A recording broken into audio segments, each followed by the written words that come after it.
ఆంధ్ర రాష్ట్రంలో జగన్మోహన్ రెడ్డి ప్రభుత్వ అరాచకాలు ఇవాళ క్రీడాకారులు కూడా వదలనటువంటి పరిస్థితి కనబడుతూ ఉంది.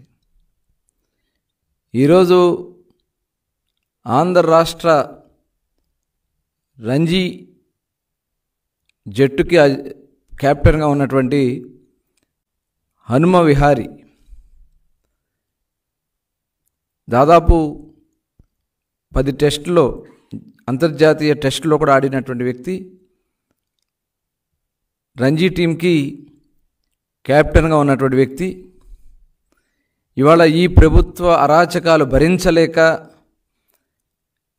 రాజీనామా చేస్తున్నానని చెప్పి, భవిష్యత్తులో కూడా నేను ఆంధ్ర రాష్ట్రం తరపున ఆడనని చెప్పి బహిరంగంగా సోషల్ మీడియాలో పోస్ట్ పెట్టాడంటే ఈ సైకో ప్రభుత్వం చివరికి క్రీడాకారులను కూడా వదలట్లేదనే దానికి ఇది ఒక నిదర్శనం. స్వచ్ఛందంగా వాళ్లే, ఈ ప్రభుత్వంలో ఎక్కడా కూడా ఈ రాష్ట్రంలో క్రీడాకారులను ప్రోత్సహించినటువంటి సందర్భం లేదు. ఇవాళ వాళ్ళల్లో వాళ్ళు ఉన్నటువంటి టాలెంట్తో పైకి వచ్చినటువంటి వ్యక్తుల మీద కూడా స్వార్థ రాజకీయాల కోసం, ఒక నాయకుడి కోసం, ఒక నాయకుడి కుమారుడి కోసం, ఒక బంగారు భవిష్యత్తుగా ఆంధ్ర రాష్ట్రాన్ని పరువు నిలబెట్టే వ్యక్తిగా హనుమ విహారీ లాంటి ఒక ఉత్తమమైనటువంటి క్రీడాకారుడిని ఇవాళ బలి తీసుకున్నారంటే నిజంగా ఇది చాలా సిగ్గుచేటుగా భావిస్తూ ఉన్నాం. ఇవాళ అతని పైన మళ్ళీ వైసీపీ నాయకులు ప్రెస్ మీట్లు పెట్టి అతను ఒక తిరుగుబోతు, తాగుబోతు, గంజాయి వాడతాడు, ఈ రకంగా ప్రెస్ మీట్లు పెట్టించి జగన్మోహన్ రెడ్డి వైసీపీ నాయకులతో మాట్లాడిస్తూ ఉన్నారంటే ఎంత దురదృష్టం. మీరు క్రీడల్ని ప్రోత్సహించరు, ఆంధ్ర రాష్ట్రంలో క్రీడాకారులను ప్రోత్సహించరు, స్టేడియంస్ అన్నీ ఆక్రమించుకున్నారు, స్టేడియంలన్నీ కూడా ప్రైవేట్ పరం చేశారు. ఇవాళ ఎక్కడన్నా వెళ్ళి ఆడదామన్నా కూడా ఫీజులు కట్టుకోవాల్సినటువంటి పరిస్థితి. క్రీడాకారులు డబ్బులు కట్టుకుని అందులో ప్రాక్టీస్ చేసుకోవాల్సినటువంటి దౌర్భాగ్య స్థితికి వాళ్ళ ప్రైవేట్ సంస్థలకు నువ్వు అప్పచెప్పావు, మీ స్వార్థం కోసం, మీ దోపిడీ కోసం.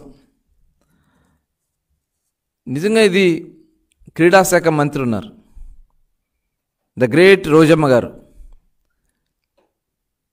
ఆవిడ ఏం మాట్లాడతారో ఆవిడకే తెలీదు. క్రీడాశాఖ మంత్రి చంద్రబాబు నాయుడు గారిని తిట్టడమో, పవన్ కళ్యాణ్ గారిని తిట్టడమో, లోకేష్ గారిని తిట్టడమో తప్ప యువతకి ఈ రాష్ట్రంలో కావాల్సినటువంటి క్రీడల్ని ప్రోత్సహించుకోవడానికి తీసుకోవాల్సినటువంటి కార్యక్రమాలు పట్టించుకోరు. ఇవాళ ఇదే ఆంధ్ర క్రికెట్ అసోసియేషన్ ఎంతోమంది పెద్దలు లీడ్ చేసినటువంటి ఆంధ్ర క్రికెట్ అసోసియేషన్ని ఇవాళ విజయసాయి రెడ్డి గారు, వాళ్ళ అల్లుడు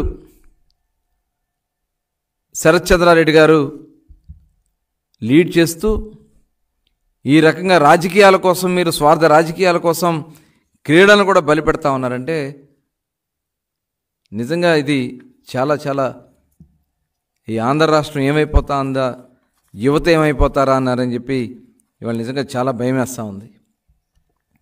120 కోట్ల పైన డిపాజిట్లు ఉండాల్సినటువంటి ఆంధ్ర క్రికెట్ అసోసియేషన్లో ఉండాల్సినటువంటి నిధులు ఇవాళ కేవలం 20 కోట్లు మాత్రమే మిగిలినాయి అంటే మిగతా డబ్బులు ఏమైనాయి?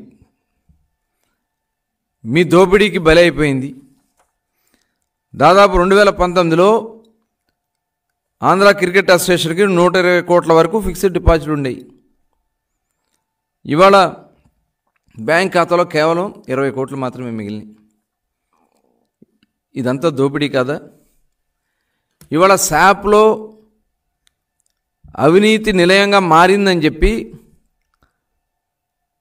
సాక్షాత్తు శాప్ డైరెక్టర్లే బహిరంగంగా చెప్తా ఉన్నారంటే,